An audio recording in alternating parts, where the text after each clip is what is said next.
आप सभी को मेरा नमस्कार। तो मैं इस वीडियो में आपके लिए गणेश जी महाराज और एक बुढ़िया माई की बहुत ही सुंदर कहानी लेकर आई हूँ।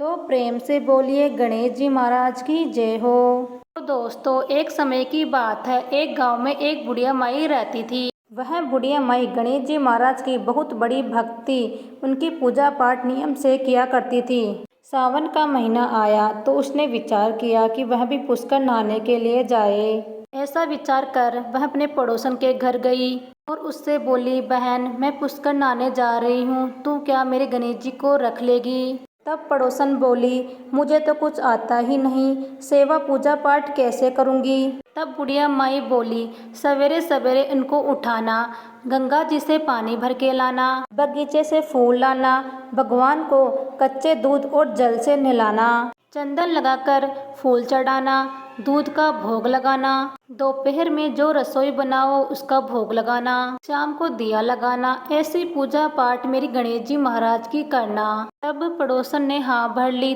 तब बुढ़िया माई उसे सब कुछ कहकर पुष्कर नहाने के लिए चली गई। पड़ोसन ने बुढ़िया माई के कहे अनुसार थाली सजाई, पर गणेश जी महाराज तो दूध पीते ही नहीं। यह सब देखकर पड़ोसन चिंता में पड़ गई। हे भगवान, जब आपकी मालकिन आएगी तो मैं क्या कहूँगी। वो मुझसे कहेगी कि मेरे गणेश जी भगवान को दुबला कर दिया। पड़ोसन ने कहा, अभी तो 1 महीना बाकी है। हे गणेश जी महाराज, अगर आप जीम लो तो मैं भी जीम लूँ। और वह गणेश जी महाराज के सामने भूखी प्यासी बैठी रही। गणेश जी महाराज ने सोचा कि मेरी यह भक्त कितनी भोली भाली और सीधी है, मुझे तो इसे दर्शन देना ही पड़ेगा। गणेश जी महाराज ने छोटा सा रूप धारण करके पाटे पे आकर बैठ गए और दूध भी पी लिया और जीम भी लिया। ऐसा हाल रोज होता रहा। एक दिन गणेश जी महाराज ने कहा, ला बुढ़िया माई, मैं तेरी गाय चरा कर लाता हूँ। तो बुढ़िया माई बोली, थोड़े दिन ही तो रहोगे, क्यों जाते हो।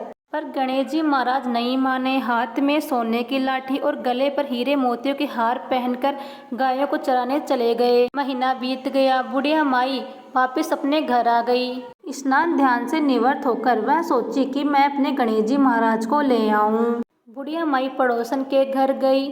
तब पड़ोसन बोली, गणेश जी महाराज तो शाम को आएंगे, तब ले जाना। इस पर बुढ़िया माई जिद करने लगी कि मेरे गणेश जी महाराज कहाँ गए। दोनों का झगड़ा देखकर लोग इकट्ठा होने लगे। पड़ोसन बोली कि कोई बुढ़िया माई को समझाए कि जैसे 1 महीना इंतजार किया है वैसे शाम तक भी इंतजार कर ले। लेकिन बुढ़िया माई तो धरना देकर बैठ गई।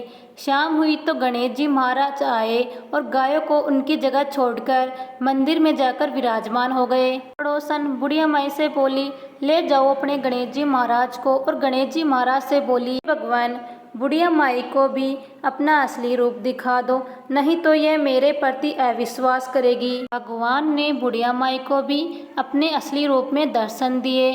तब बुढ़िया माई ने कहा, हे भगवान, मैंने आपकी इतने दिनों तक सेवा पूजा पाठ करी, लेकिन आपने मुझे क्यों नहीं दर्शन दिए। तब भगवान बोले, तुम दोनों ने ही मेरी सच्ची भक्ति की है, तुम्हें ही दर्शन दिया है। आज से तुम दोनों के घर में अन्न और धन की कभी कमी नहीं रहेगी, तुम्हारी सभी मनोकामनाएं पूरी होगी। ऐसा कहकर गणेश जी महाराज अंतर्ध्यान हो गए। बुढ़िया माई और उसकी पड़ोसन के घर अन्न और धन के भंडार भर गए। हे गणेश जी महाराज, जैसे आप उन पर प्रसन्न हुए, वैसे ही आपकी कहानी कहने वाले सुनने वालों पर प्रसन्न होना और सभी की मनोकामनाएं पूरी करना, सभी पर अपना आशीर्वाद बनाए रखना। तो सभी प्रेम से बोलो, गणेश जी महाराज की जय हो।